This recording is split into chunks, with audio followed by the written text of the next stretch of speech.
سلام به همگی، من پدرام صالحی هستم. امروز میخوام براتون کله پاچه درست کنم. پاچه هامون رو گرفتیم. اولین کاری که میخوام بکنم اینه که میخوام این پاچه ها رو ترچشون بکنم، یعنی بهشون آتیش بزنم که موهاشون رو کز بدم، خوشگل بشن، خوشبو بشن و خوش رنگ بشن. اینو میگن کز دادن و به قول خودمون ترچدن. خب دستگاه ترچ هم اینجاست، کپسول گازم هم اینجاست. بذارید ترچ رو ستاپ کنم براتون که بعد ببینید چجوری من این کار انجام میدم. این کار خیلی مهمه، حواستون باشه اگه تو خونه این کار میکنید بیرون باشه که یه وقتی آتیش نگیره، چون این آتیش زیادی داره، آتیش بازی نشه و دست خودتون رو نسوزونید یا چیزای این مدلی. خب من این گازو بس کنم که بریم ببینیم چی آتیشش در باعث میشه که اینا موهاشون بسوزن، خوشبو بشن و خوش رنگ بشن.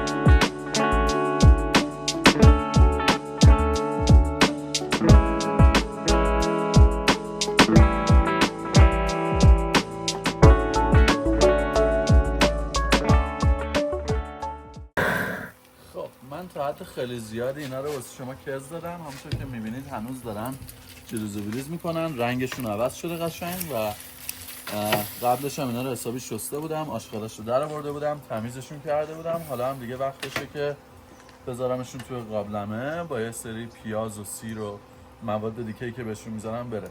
خود کله رو بعضی وقتا میتونید کز بدید، اگرم ندادید مهم نیست. من چون آتیشو داشتم یه آتیش کوچولویی بهش گرفتم، یه خورده صورتم خودشو جمع کرد، چربی‌ها اضافهش سوخته شد. خب بریم به مرحله بعدی بچه‌ها. اینا رو که خوب کز دادم میخوام براتون بریزمشون توی قابلمه و آماده شن. اولین کاری که میخوام بکنم یه چند تا تیکه پیاز، من از دو جور پیاز استفاده میکنم، پیاز قرمز و پیاز سفید. خیلی کاری نداره، فقط یه به قول معروف یه کات کوچولو بهشون میدیم و میندازیمشون ته قابلمه‌مون.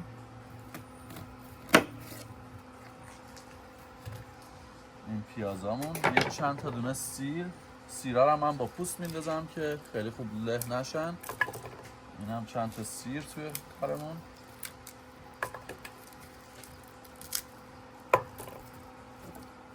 فلفل قرمز خیلی خوبه، من از فلفل قرمز استفاده میکنم. یه مقدار فلفل قرمز کف قابلمه‌ام میریزم اول تندش بکنه. یه مقدار خیلی کم زردچوبه من استفاده میکنم.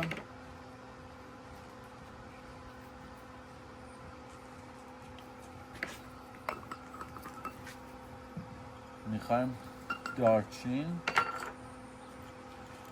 اینا چوبای دارچینن، من میندازم چند تا این تو. اینم دوباره برای اینه که خوشبوش بکنه و اون بوی گوشت رو ازش به قول معروف بگیره.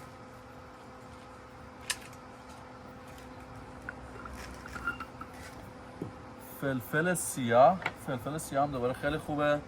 این هم یه مقدار فلفل سیاه، یه قاشق پر من میریزم چون خیلی خوشمزه است و دوباره این بوی زخم گوشت رو برای شما میگیره. و آخرین چیز نمک. غذا نباید به قول معروف خیلی شور باشه، ولی خب یه قاشق، تقریبا یه قاشق و نیم، 2 قاشق هم نمک من ریختم به این. و حالا اینا بهش میگن سبزیجات خوشبو کننده، اینا سبزی‌های تای هستن. اینا رو هم یه چند تا دونه‌شون رو میندازم این تو واسه اینکه خوشبوش میکنه و بوی زخم گوشت رو میگیره. اولین کار خود کله‌مون رو میخوایم بذاریم این تو. کله قشنگ حسابی هم تو که میبینید تمیز شده، دماغش رو بریدم، آماده است. یه کز کوچیکی هم بهش دادم، میذارمش این تو و نگاه میکنم ببینم این کله ها رو خوبه که یه خورده کله پاچه با هم درست بشه. همه پاچه ها رو نمیخوام بریزم، چند تا دونه پاچه واسه اینکه یه طعمی بهش بده، به اندازه 4-5 تا دونه. اونایی رو که جا میشن میذاریم این تو که قشنگ یه چیز خوشگل و خوشبو و خوش رنگی بشه برامون.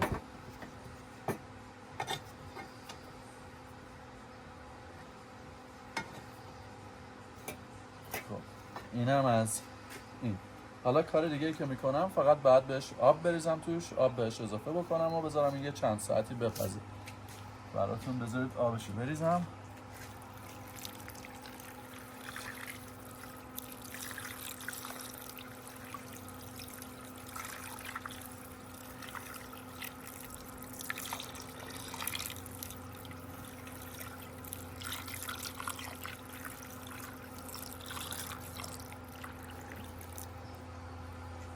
خیلی هم عالی. حالا کاری که میخوام بکنم اینو میذارمش روی گازمون. ما یه گاز بیرون داریم اینجا مخصوص این کارا، میریم بذاریمش توی گاز بیرون و به قول معروف آمادهش کنیم واسه شما. این گازه اینجا درشو برداشتم، کلمون رو آوردیم، اینجوری میذارمش این رو که نه به جای بچسبه نه دستگیراش چیزی رو اذیت بخواد بکنه. حالا گاز رو روشن کنیم و بریم جلو. این تقریبا یه 5-6 ساعتی طول میکشه تا بپزه، برای همین ما یواش یواش میذاریم دیگه این بازی بکنه. یه خورده که آماده شد من میام به شما نشون میدم بقیه شد.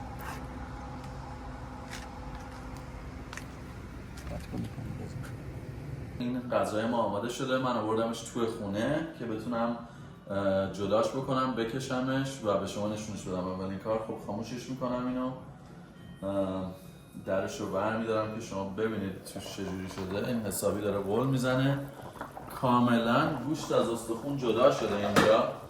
همونطور که ببینید پاچه هامون که اصلا دیده نمیشه دیگه، اگه ببینید خیلی کمن.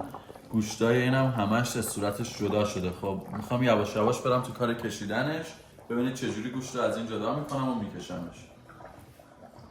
یه چند دقیقه وای میستیم که این خنک بشه که خیلی هم داغ نباشه، بعد میام سراغش. خب اولین کاری که میخوام بکنم، کله رو میخوام از توی این ظرفمون در بیارم، چون کله رو باید تمام گوشتاشو اینا رو ازش جدا بکنیم. برای همین همونطور که میبینید اینو گذاشتم زیرش، یواش یواش بیارمش بالا و بذارمش توی ظرفمون که میخوایم به قول معروف تمیز بکشیمش. یه خورده سنگینه، برای همین کار خیلی راحتی نیست. خب این کله درستمونه، خیلی قشنگ در ما. این خود کله درستمونه، یه ذره بادش بره. همونطور که میبینید قشنگ هنوز صورتش شیپ خودشو داره. تا حالا من بیام بقیه چیزامونم بکشم. اینم که میگم ظرف پاچه ها و زبونا رو اگه نگاه کنید قشنگ کاملا پختن. حالا زبونا رو هم باید پوستشون رو بکشم، خیلی شبیه کفش کوچولو شده. زبونا رو هم باید پوستشون رو بکنم و آمادهش میکنم. میذارم کله یه مقدار خنک بشه که میخوام گوشتاشو بکنم. برای همین اولین چیز با پاچه ها شروع میکنم. همینطور که گفتم همه اینا تقریبا آب شدن، برای همین زبونه رو البته میتونیم بذاریم فعلا اینجا واسه پاچه ها. خب این پاچه ها رو همونطور که میبینید کاملا اصلا جدا شدن از هم و میذاریمشون حالا اینجا تا بعد بیایم تمیزشون کنیم و ببریمشون جلو. وقتی پاچه رو خیلی خوب بپزید اصلا از همدیگه جدا میشه. این پاچه میبینید اینطوری خودش از استخوناش جدا میشه و خیلی مقوی و خیلی خوبه.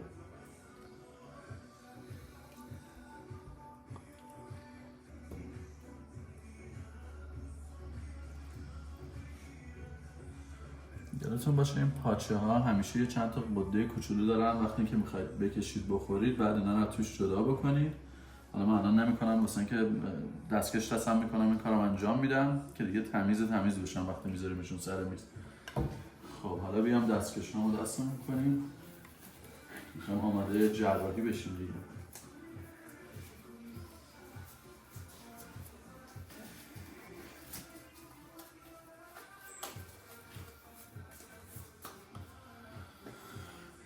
خب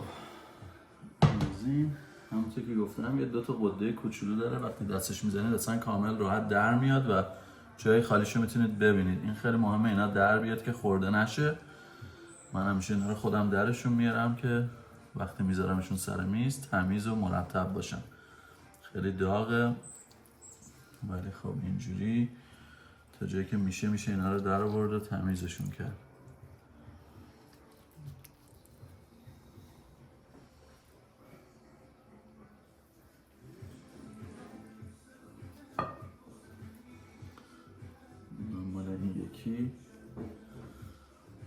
اینجوری دیگه پاچه هامون کامل تمیز میشه. وقتی میره سر میز هیچی نداره، با خیال راحت میتونید چیزش بکنید.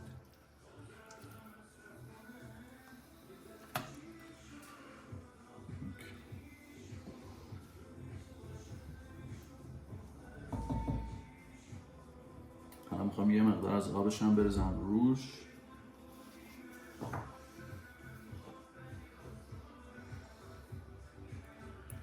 چون کله پاچه فقط با آبش خوبه.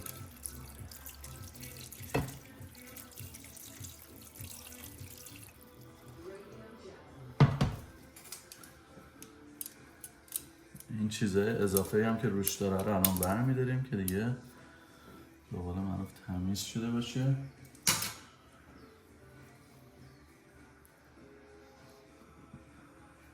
خب اولین چیز پاچه هامون آماده شد. حالا من روش یه ذره نمک و فلفل میریزم و سروش میکنم.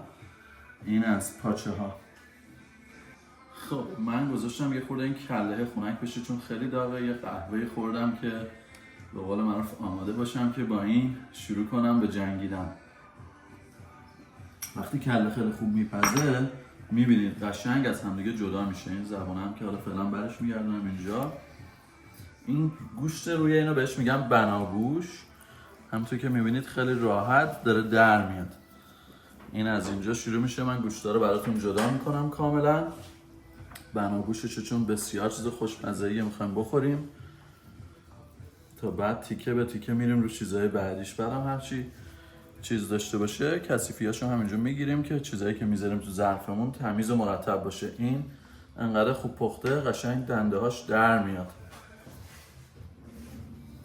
دسته هاشو در آوردیم اولین کار و قسمت بالا پایینش رو میشه خیلی راحت جداش کرد. البته من کلمو بچرخونم واسه اینکه میخوام بناگوشای این برشم بردارم. دیروز که دیده باشید روشو یه دونه وقتی که با اون با چیزمون گرفتم یه مقدار روشو قشنگ سوزونده. خب این بناگوشا همینطور دارن جدا میشن. اینو در بیاریم. این دندوناشو قشنگ میشه دید. دندونای اسکلت.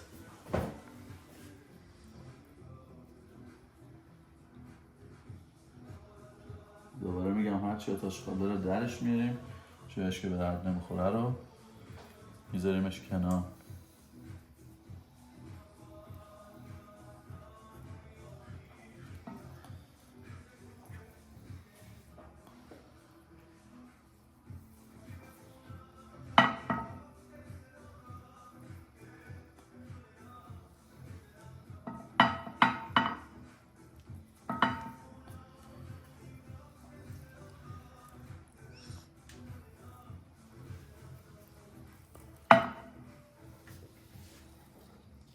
حالا میخوایم برم سراغ چشمش هم در میارم براتون.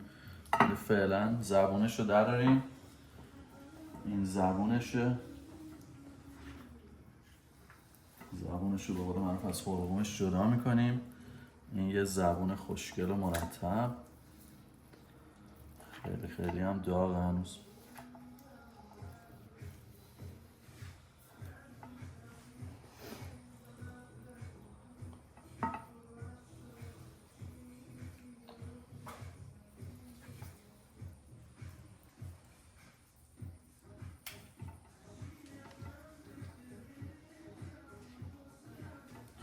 یه زبون تمیز شد و آماده است که برای من پوستشم کامل میکنم یواش یواش که دیگه چیزی نداشته باشه.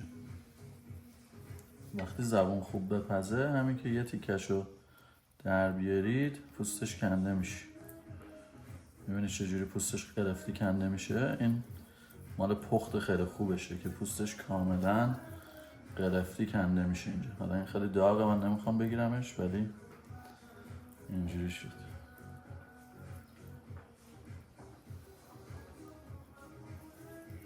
خب این یه زبون خوشگل پاک شده آماده میذاریم این بر.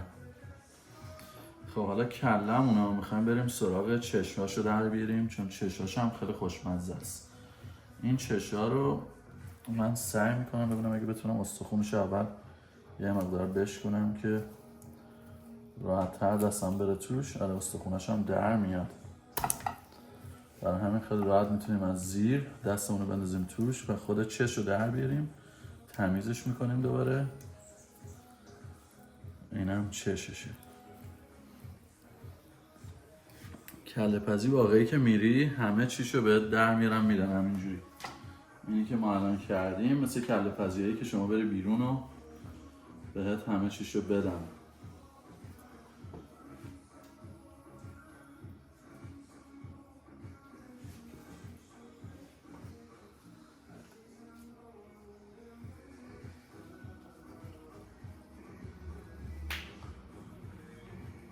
گوشتاشو قشنگ همه رو در آوردیم، پر گوشته.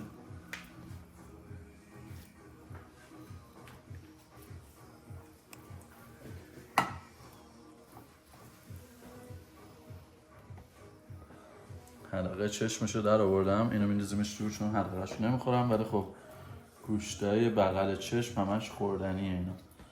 حالا این گوشتای بغل چشمه که خیلی خوشمزه و خیلی خوبه.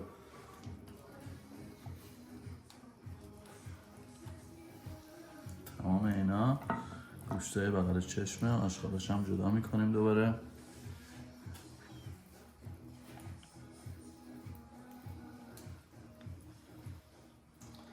خب تقریبا این کلمون دیگه چیزی ازش نمونده. همونطور که میبینید هرچی خوب داشت در آوردم. اینجا هم یه نگاه بکنیم ببینیم چیزی داره یا نه. اینا همه دیگه آشغالشه. میریم تو کار چیز. این چشمرم حلقه‌شو در میارم که چربیاش فقط باشه، چربی دور چشم.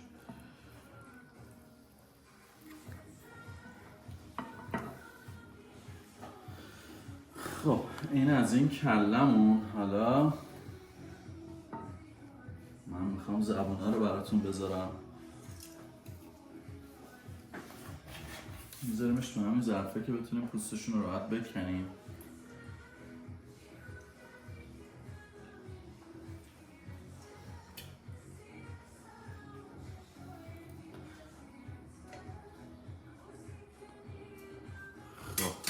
این هم آمادن که من پوستشون رو بکنم. داغ هست این ظرفمون که در بردیم. همونطور که گفتم بغلش رو که بگیرید وقتی خوب پخته باشه اصلا میاد بالا، پوستش کاملا ازش جدا میشه اینجوری.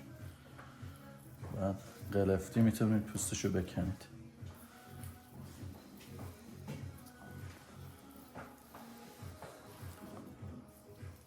آتش خالی روش هم میگیریم. یه زبان دیگه هم آماده.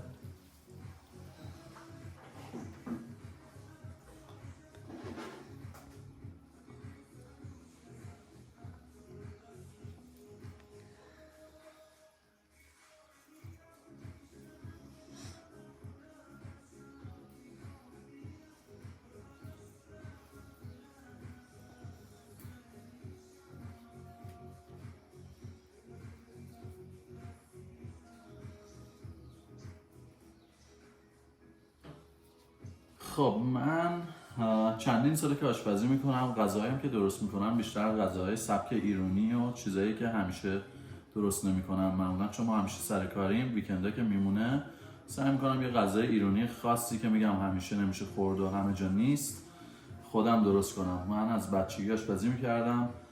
اصولا هم همیشه غذای میگم خاص مثل کله پاچه، مثل کبابای مختلف اینا رو دوست داشتم و چون از بچگی میرفتیم کله پزی برام یه خاطره خوبی بود و شروع کردم خودم این کار رو درست کردن و به قول معروف یاد گرفتنش. غذاهای دیگه که من خیلی خوب درست میکنم یکیش خورشت قرمه سبزی. حالا یه بار براتون درست میکنم وقتی وقت داشته باشم. قرمه سبزی یا خورشت بادمجونم خیلی خوب درست میکنم. میگم بیشتر تو کار غذاهای ایرانی هم من. هر از گاهی هم خب غذای ایتالیایی مثل اسپاگتی و نمیدونم ماکارونی های خاص و اینا هم درست میکنم، ولی خب من بیشتر اسپشیالتیم تو کار غذای ایرانیه. این زبونا رو هم قشنگ گذاشتم براتون. و خب بچه‌ها یه چیزی که یادم رفت بهتون بگم اینه که مغزش هم اینجاست. اگه ببینید این جمجمه‌شه، مغزشه. الان مغزش داره تکون میخوره. ما مغز اینم باید در بیاریم چون اون بهترین قسمت کله پاچه زبون و مغز و بناگوششه دیگه. حالا من اینو یواش یواش باید کله‌شو بشکنم که بتونم این مغزا رو در بیارم.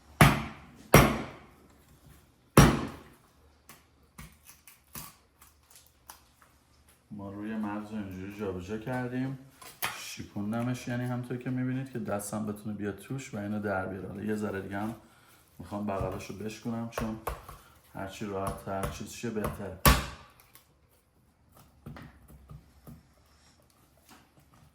دستتون رو باید خیلی مراقب باشید تو این کار که نبریدش. ولی خب من اوردی اینو کرکش کردم، برای همین راحت در میاد.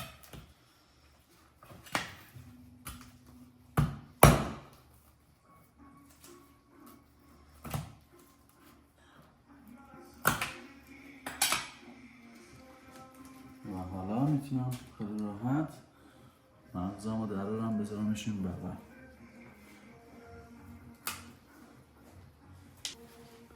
خب این مغزمون خیلی درسته در اومد. همونطور که میبینید قشنگ شکل مغز میشه توش دید و تقریبا تا جایی که میشد من درسته در آوردم با این امکاناتی که داشتیم. خب اینم از مغزش. حالا بریم سراغ بقیه کارو. وقتی کله پاچه درست میکنید، چون یه غذای به قول معروف آتش‌خال زیاد داره، یکی از کارا اینه که دائم باید دم دستتون رو تمیز کنید. من دوست ندارم جامون کثیف باشه، برای همین این کارم همزمان انجام میدیم و میریم جلو.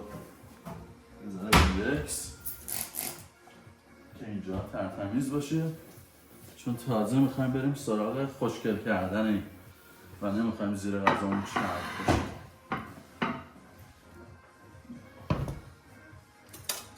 اولین چیز اینه که یه مقدار از آب خودش رو میریزم روش. سعی میکنم آب تمیز بدون پیاز و اینا هم بریزم که به قول معروف جون بیاد.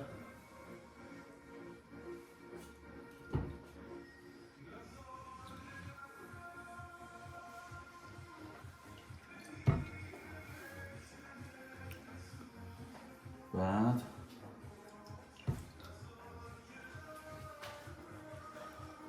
تا حدودی که اینا رو ریختم آبشو، میام برای کارهای دیگه. خیلی مهمه میگم ظرفتون تمیز و خوشگل باشه. من اینجا فعلا یه ذره میخوام به این نمک و فلفلم بزنم. خیلی کم نمک چون داشت، فقط اینو همینجوری میزنیم یه ذره و فلفلم یه ذره فلفل سیاه روش میریزم. یکی کارهای اصلی دیگه که باید بکنیم، یه دونه لیمو ترش خونگی اینجا داریم. لیمو ترش رو باز میکنیم واسه بغلش.